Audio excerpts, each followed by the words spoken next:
Hello everyone, I'm very pleased that I can talk to you by way of this video. As we enter the DMF campaign season, I'd like to take the time to let you all know about some exciting things that are happening in our diocese. This is my third year as your bishop and also the 75th anniversary of our diocese. Since I arrived, I have been listening, evaluating, and beginning to consider our future plans. About 8 months ago, I began consulting with a group called the Spitzer Center for Ethical Leadership, which helps dioceses and archdioceses formulate their mission, vision, and plan around Catholic teachings.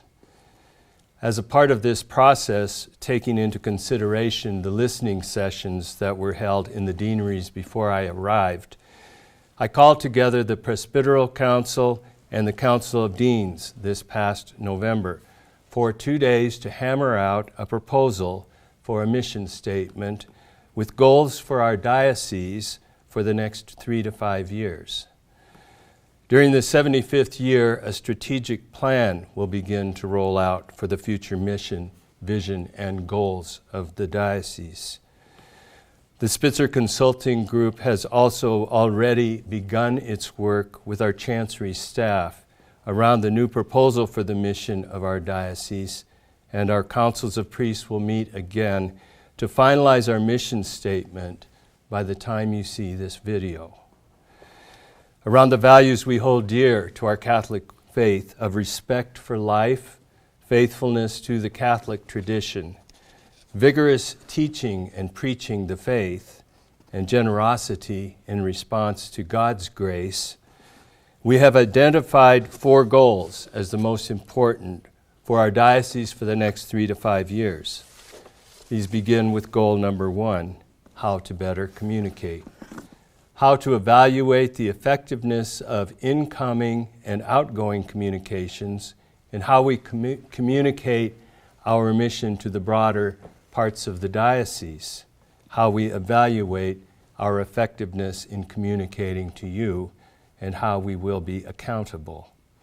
Our second goal is our youth, to evaluate, assist, and coordinate our efforts for youth, specifically to emphasize Christ as the center of our lives and to strengthen our families at the parish level in faith for the future of our youth.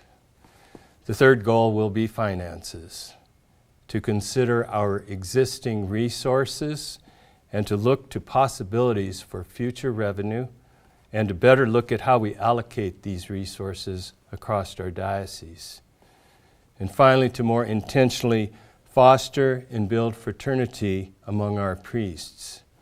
We are blessed with priests from many diverse backgrounds and cultures, and it is a priority for me to bring them together in a more spiritually supportive fashion amongst each other. Already from these goals, we are seeing new ideas emerge. To address our youth, we must strengthen our families at the parish level. In order to better support our priests, we will strengthen our deacons and lay ministers. We will continue to work with the Spitzer Center to develop our clergy retreats specifically this fall, that we can in our diversity come together under a common vision and this strategic plan with a better understanding of our priestly vocations, our vocations as deacons, and a common purpose in service to Jesus Christ.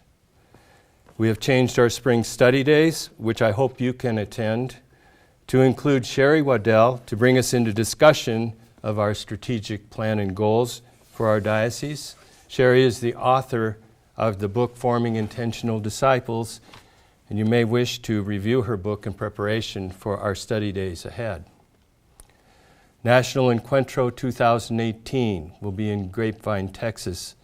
We're now in preparation to develop leadership for Hispanic ministry at the parish level, which will culminate in this 5th National Encuentro to be held in 2018 in Grapevine, Texas.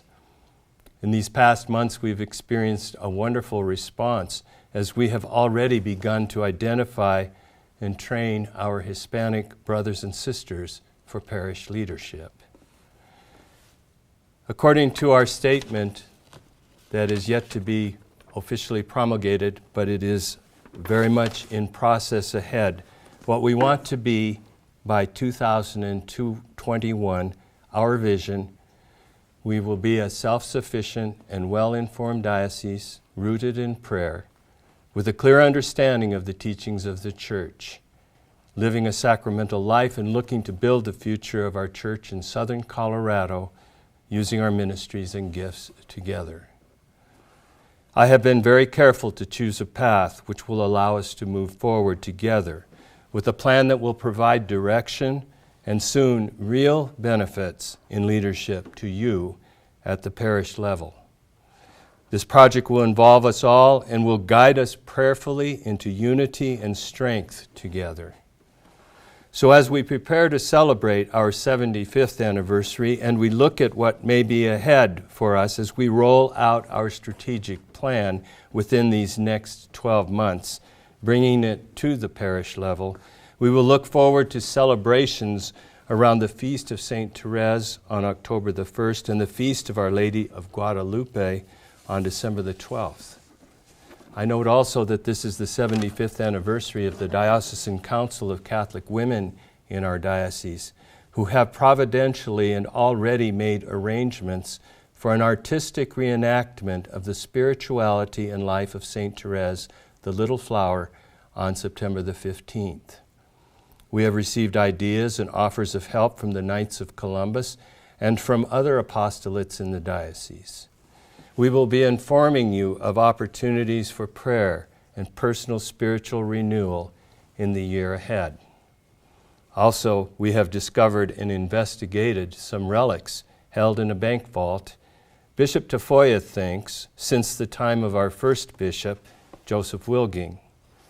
These relics of St. Blaise and St. Lucy have been authenticated, and apparently they were brought here during the bombing of the monasteries in Europe in the Second World War, directly following Bishop Wilging's ordination in 1941.